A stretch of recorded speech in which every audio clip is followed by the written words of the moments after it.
everybody, it's Robbie from Southern California, and I realized today that I haven't done an update on my deck for probably over a month. So this could be quick. I don't know, it should be, I hope so.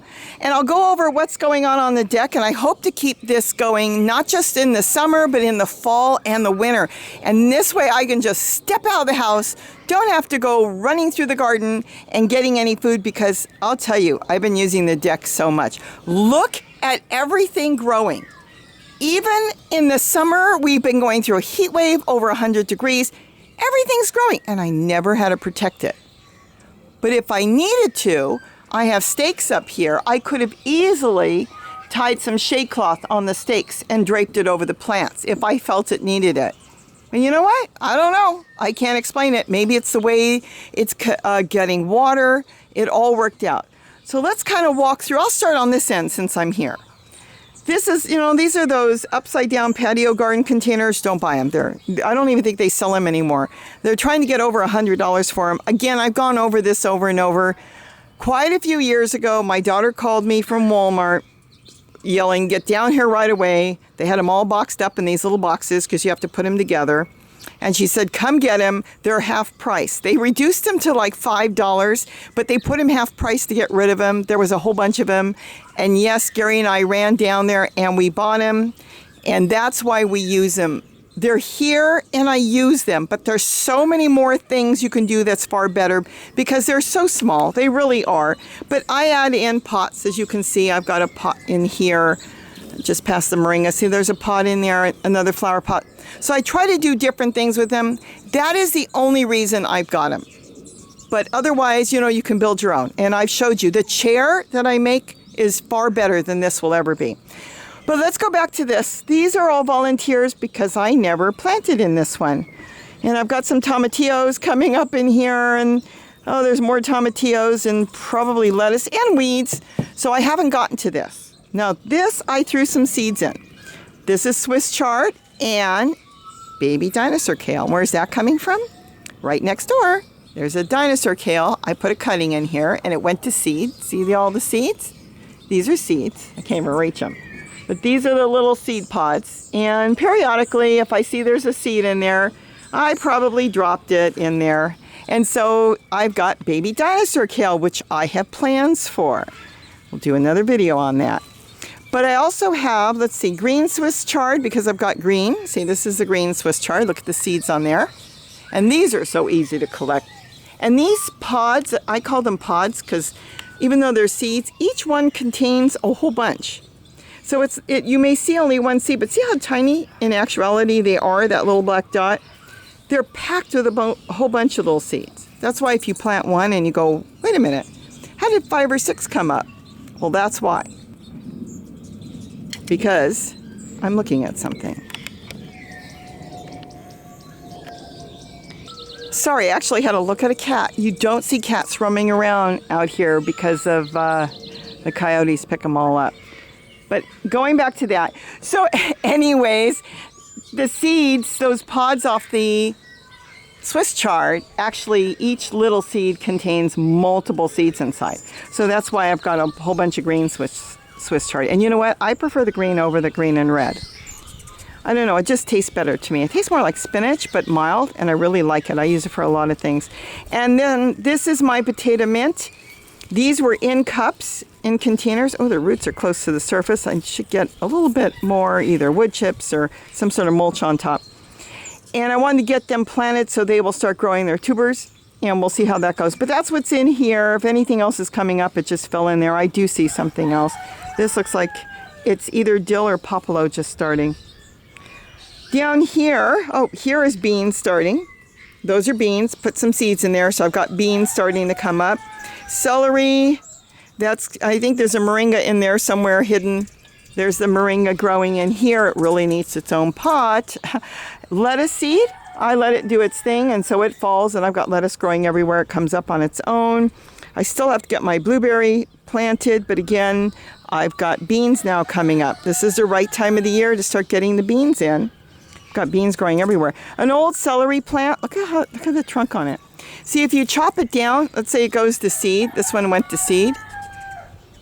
And those are the seeds on there, and the birds come and eat it. And then you can just grab them. There's very tiny celery seed, and look how tiny they are. You can't even see them. They're like dust. And you could just grab them in your hand, sprinkle them around. They'll come up anywhere. But once you chop it down at the base, see the base there?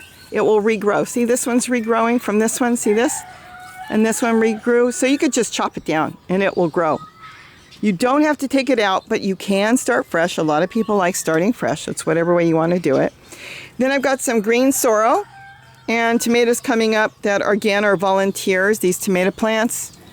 And I think there's a cucumber plant still in there. Oh yes, look at that, because there's cucumber growing.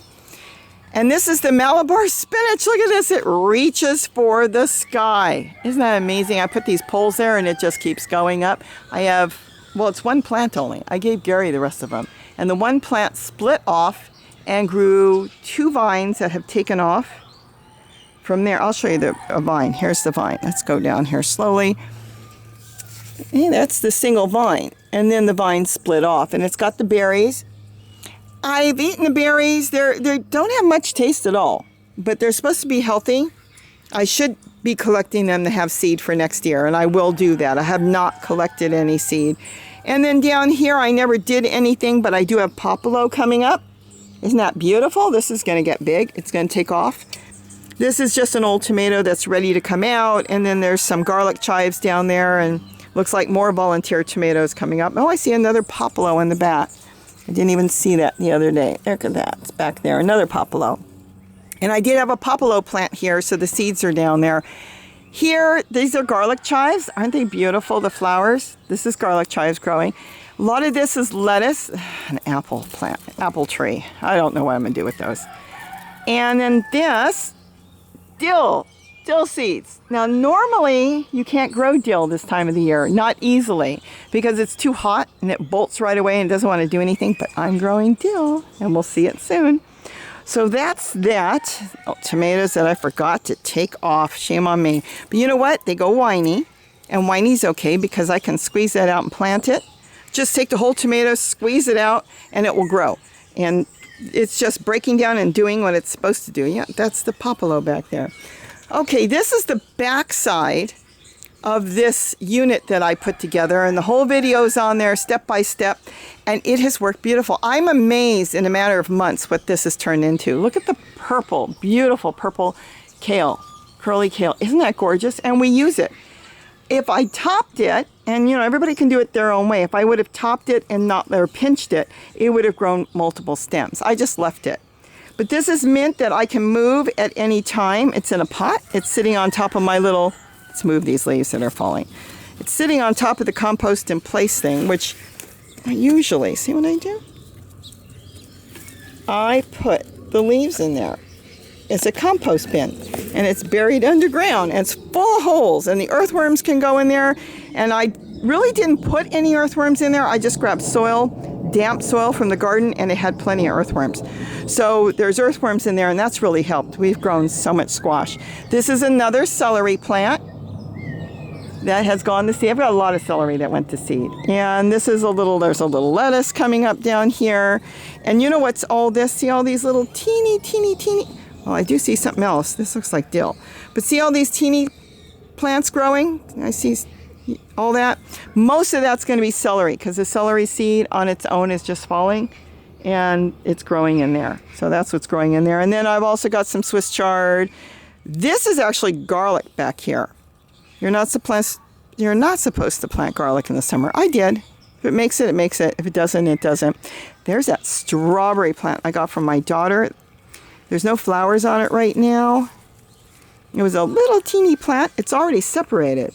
So this one, I'm wondering if it does runners or if it separates and multiplies side by side. So we'll have to see, because that's a new plant there. But it is starting at strawberries, which is interesting. They were white, now they're turning red. The flowers are red. So that I don't know anything about it. This is all brand new, and I just took one from her. I had to trade her, give her one whole tray of strawberries for one plant. So we'll see how that goes. This is my purple basil. Now, it's been so hot that a lot of the purple leaves from being in direct sunlight has now turned this bronze color. But, you know, we're still eating it, we're still using it, and that's fine. Whatever happens, happens, but it's doing really good, and we've been pinching off the flowers. I don't see any flowers right now because I want it to keep growing. There's, no, yeah, I think it's going to flower there. And we pinch them off, but it probably will get more purple as the weather cools. Like I said, we've been really hot. This is a watermelon plant. We'll get to that in a minute. Tree collard. I just took a little one over here. See, any leaves that the plant doesn't need, technically I really should be taking it off so it puts more energy into the top. See, I don't need that. And just leave it down there. It'll break down. But that's the main thing. If you want to groom your plants, that's what you do. Take off what it doesn't need so it puts all its energy into new growth. So we'll see how that goes. I do not want a tree collard growing in a small container like that because those things get 10, 15 feet tall. My lavender, I've got to get that in a pot today. I keep saying every day I'm going to do it. More garlic that I had put in here. So we'll see what happens with that. Maybe as the weather cools, it will take off. There's a little red Swiss chard. Put some seeds in there. Dazzling blue kale, a cutting I put in there. Isn't that beautiful? It just, look at it, went around everything to come out and say, I want sun. So it was a little cutting. Oh, that tri-colored basil, right? Not basil. Oh my gosh. It's not coming to me. Sage. There we go. Took a second. Sage. Tri-colored sage. This is gorgeous. I would almost get another one just to plant just because of its beauty. It is so beautiful. I cannot believe how gorgeous this is. And it's just one plant and it's really bushy. Can I do cuttings on it? Probably. I haven't tried. This is a cutting. That's a tomato cutting. I just stuck it in there. And then this is baby walking onions. I periodically bring some over and I just stick them in there and then they grow. So that's baby walking onions, and there's another cutting of something. Probably, it looks like a kale. And then more of the Russian red kale. That's growing there. Tomatillos, celery, more garlic, and a little red Swiss chard coming up down here. More walking onions. And then chocolate mint. How do I know it's chocolate mint? It's growing out of the Hershey's chocolate container.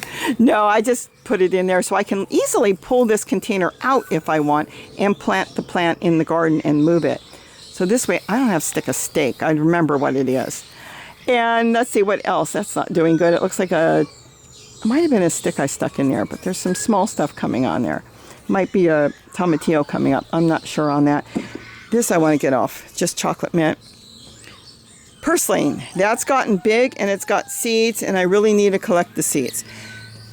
The Brad's atomic tomato is, I'm going to say it's almost done, but I'm not sure. We literally probably got 100 to 200 tomatoes off of this. We're constantly picking it every day and it's still growing. It's still growing tomatoes. It's just that it's so big. I'm not sure what it's going to do. It kind of almost looks like it does everything and then dies back, but I'm not sure. We'll have to see. I don't know anything about it. This is the first time I grew it. I bought the seeds on eBay, and you can get them from a lot of different seed companies carrying them. Baker Creek carries them. That would be a good place to get them if you want to try it. You must get the seeds because the way it's designed, the way it's bred, it's a hybrid of some sort. So if you try to collect the seeds, like this one, we didn't even see as overripe, it's soft. See how soft it is? I can grow the seeds, but I don't know what it's gonna grow like. Let me just set this back here. So, which is perfectly fine. Some of the volunteers, in my opinion, grow far better than the plants you buy. It was bred right on your property, right in your containers. It's used to it, and if they grow beautiful. Oh my gosh. All over my yard this year, almost like 90% of the tomatoes are all volunteers. There is the red hibiscus, the roselle. Look at that. Isn't that gorgeous? I planted a couple seeds. There's 2 plants there, and they're flowering, and I just think they're beautiful. I think they need a little more sun, but they're actually starting to get more sun since I've cleared a lot of leaves out from around here. I'm not going to get into detail on how I do this because you've seen how it was all set up. I'll put the link on how I set this up. But this has been phenomenal. There's more food here. You could probably grow enough food here for a family of 5. Seriously, the way this thing is growing. And if you groomed it better than I did, you'd have more food than you need. Because I'm not even grooming this. I haven't even paid that much attention. I come out here, pick, do what I want, and then leave. This is another zucchini. It's kind of leaving, so it might be one of my own seeds, which means it's a hybrid. And that's okay. Doesn't bother me. There's some kale back there. And let's see, back here, I've got more lettuce. This is all lettuce coming up. I do want to collect some more of the seeds, and I have been collecting them so I can sprinkle them where I want, but I also leave them for the birds. This is orange mint in a container. So when I'm ready, there's the little tiny container there. I can just yank that container out and move it somewhere else, and I didn't want that much orange mint on the deck. That is a tomato that's coming up there. This is another one. Oh, I want to just see this. This is those new movable. I can move this whole container.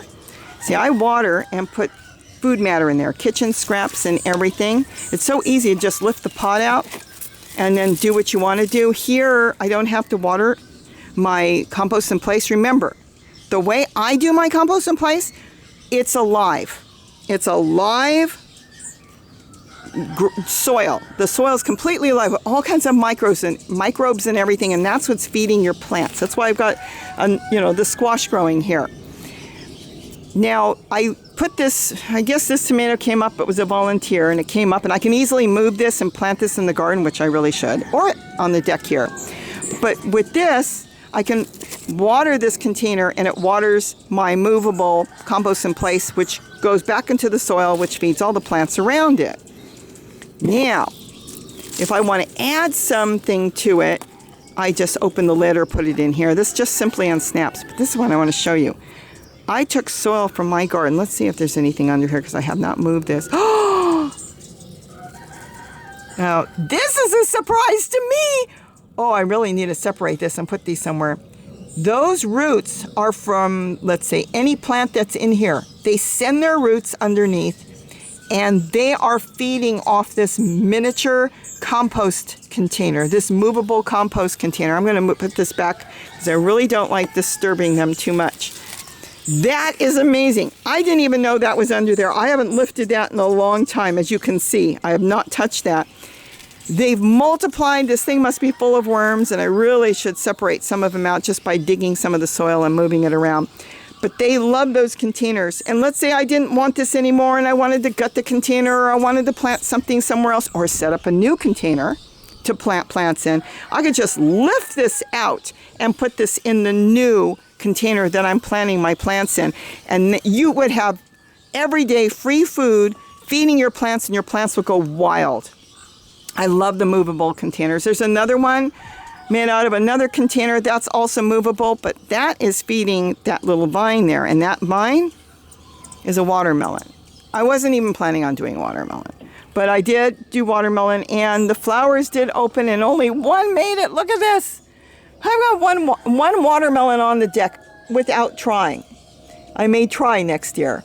The curly thing here on the top is still very green, so we don't touch this until this little curlicue turns completely brown. And it's got to be brown there all the way to the stem. Now, once it's completely brown, I can pick it. But what I'm going to do is I'm going to attempt to leave it as long as possible, even after it turns brown, so the sweetness will continue to gather inside the sugars. Now, I don't have it hanging freely. I actually put a hook.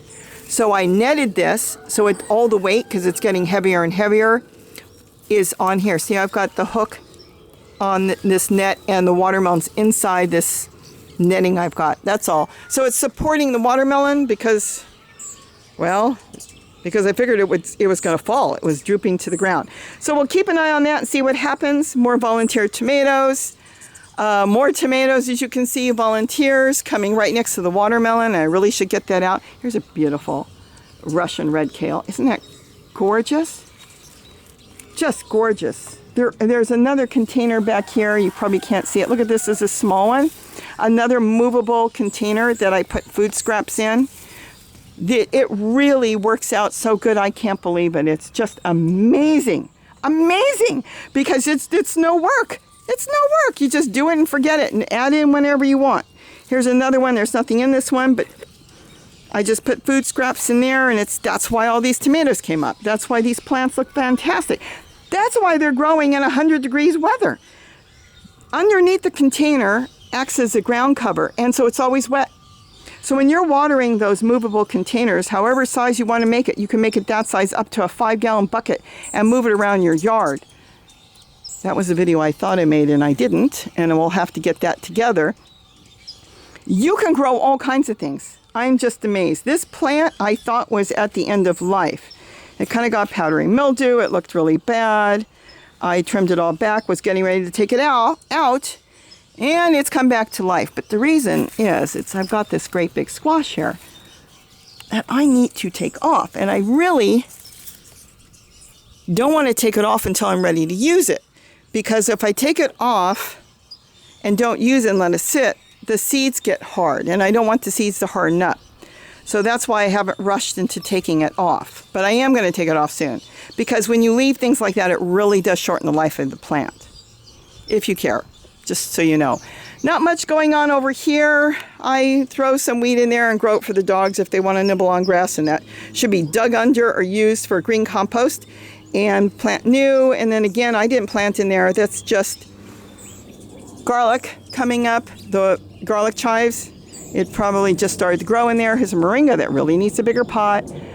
And this was a kale that came off of it. It was a purple one, so we'll see what happens. This is off of one of my, actually colored. I think it came off the tree colored. And this is not one I bought, and this is not a purple. So I don't know if the color is purple because the plant is stressed because it really needs to be moved, or if the piece I took off because it was purple is actually carrying purple.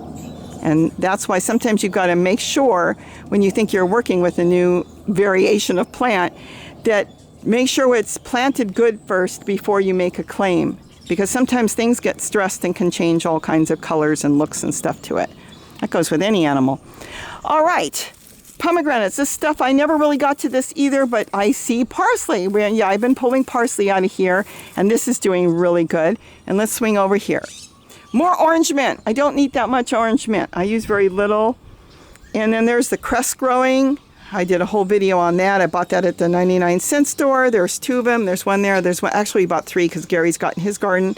And more garlic chives. Mint that needs to be transplanted. It's all root bound. That's chocolate, and I should get that transplanted in a big container.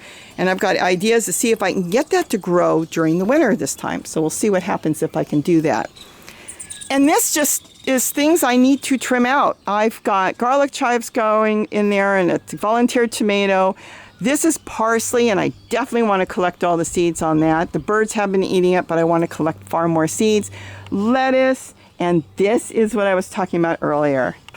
This is my dill, and I can pickle my zucchini with my dill. And Gary said, "You're growing all this dill. You can't grow dill in 100 degrees. Yeah, but it doesn't know it. It's kind of got a little bit of shade and just enough sun, and it just keeps growing and growing. So I've been growing dill. And then this was contaminated soil. I thought I put good soil in here, and I grew some chili peppers. Well, there's a papaya. These are all tomatoes, and guess what? I found 1 chili pepper came up, and I know I put 3 seeds in there. So we got to get those planted and get at least that out, because that's what Gary wanted, the red chili pepper. I'm not sure what variety it was, but it was a chili pepper, a Hawaiian type of chili pepper. Stevia. This is going to grow so good here, and I'm going to get a whole lot more for the winter. And this is all lettuce. See, baby lettuce coming up from the seeds that are falling from here. Isn't that cool? And we're almost done. This is my table where I do my little crafts sometimes, and I like coming out here and doing crafts. I'm making hummingbird feeders and different things, and this is more potato mint. Those are the little tiny potato mints. And this is it. Look how big they got. And then lettuce. Lettuce got in there, so we got a lot of romaine lettuce in there.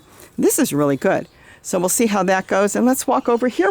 Still got to clean up the deck, but there's always like a work in progress. Let's see, I really haven't done too much here. We've got pots all along the bottom. I've got walking onions that need to be cleaned up, and more garlic chives, and I guess from the compost, I've got pomegranate coming up everywhere, pomegranate trees. Chocolate mint, garlic chives. I'm trying to see what else there is. See, this is dill. And there's a little bit of dill left on it, but there's really nothing. That's what happens to dill this time of the year because it's just too hot. But it's going to have a little bit more seed, so I'll just leave it. And then, like I said, with garlic chives, more tomatoes all through there. Tomatoes, oregano. This is my old oregano. Little teeny plant. And it really should be transplanted, but it's coming. Gee, it's in here. It left this pot and it went in here. So I've got this whole thing growing oregano. The whole thing. Isn't that cool? And I do use that. I put that in our green drinks, or if I'm cooking, I add that in. It's supposed to be very, very good for you and very healthy. And this is the last of my onions. Everybody was screaming, no, you put them too close together. Look, there's a couple more left back there. You know what? There's another one back there. Look at that. I can't get back there, but there's another onion back here. And I think there might be one more. I think there's 3. Yep, there's another one. I kind of see it back there. I may have packed those little tiny onion bulbs you get too close. But I had onions all summer. And as you pulled them out and used them, the ones left in there got bigger and bigger. This was so great that I am going to plant this fall tons of onions. There is nothing better than to go pull an onion out, a fresh onion out of your own soil, and pull it when you need it. Because I'll tell you, a lot of stuff from the grocery stores have been irradiated, and a lot of times they look beautiful on the outside. I don't know how many of you have seen this. You cut it open and it's gone on the inside. It doesn't look good. These were all fresh and beautiful. Every single onion. They may have been small, but some of them were quite big. Some were almost the size of a baseball. They grew all different sizes, and it was perfect. Now what's coming up is they're trading places. The onions are disappearing, and the volunteer tomatoes are coming up now. I've got a celery that came up, a new celery. So that's perfect. I see some lettuce growing in there. And on the bottom, more pomegranate. So that's it for the deck. And that's what I wanted you to see, that you can grow so much food in a small area. And I am promoting chairs. You can take one container and put the same container. Well, let me back up. On a chair, like I showed you in my video, I've got chairs popping up all over in different places in my garden. And then you cascade out and feed other things because it will feed. One will feed the other. It has been the greatest thing. See, here's a 5-gallon bucket in there. And that 5-gallon bucket fed the Brad's tomato. This is my compost, see? And there's even things growing in there. Look at that. Just because it's alive. That's the thing. It's totally alive. And it's feeding my plants. And that's the way I work. I don't make hot compost. I want things to be alive. I want the soil that I'm working with to be alive. But that's my update for today. Thought, it's a beautiful morning. And I figured I have not done an update. Maybe people think my garden all died from the summer. And, I understand it could have very easily. But for some reason, look at this. The tomato must have just given a little bit of shade to these plants. It just got so big. There's another tomato here that came up. And this one is pretty much done. I don't know if it will come back. It's just a red tomato. See, there's another tomato. We just didn't pick it, so it's just getting too soft. We had so many tomatoes, it was hard to get to all of them. But that's okay. Here's some more tomatoes. They all become compost. Whatever you don't eat goes back to the soil. And that's what this is all about. It all goes back to nature and the microbes. You need to feed the microbes. The microbes that's actually what's feeding your plants, is the microbes in your soil. And that's what you need. So don't worry if you can't eat everything that you grow. The main thing is you're putting it back into your soil, and then your plants will continue to grow. So I think with that, I've covered my deck today. It's such a beautiful day that it hasn't hit 100 degrees yet. So I think I'm going to go work in the garden today. And I wanted to share my deck. So have a wonderful day, everybody. Thank you for watching. And don't forget to eat what you grow. And feed the hummingbirds if you've got them. I know a lot of them are migrating out now. Bye-bye, everybody.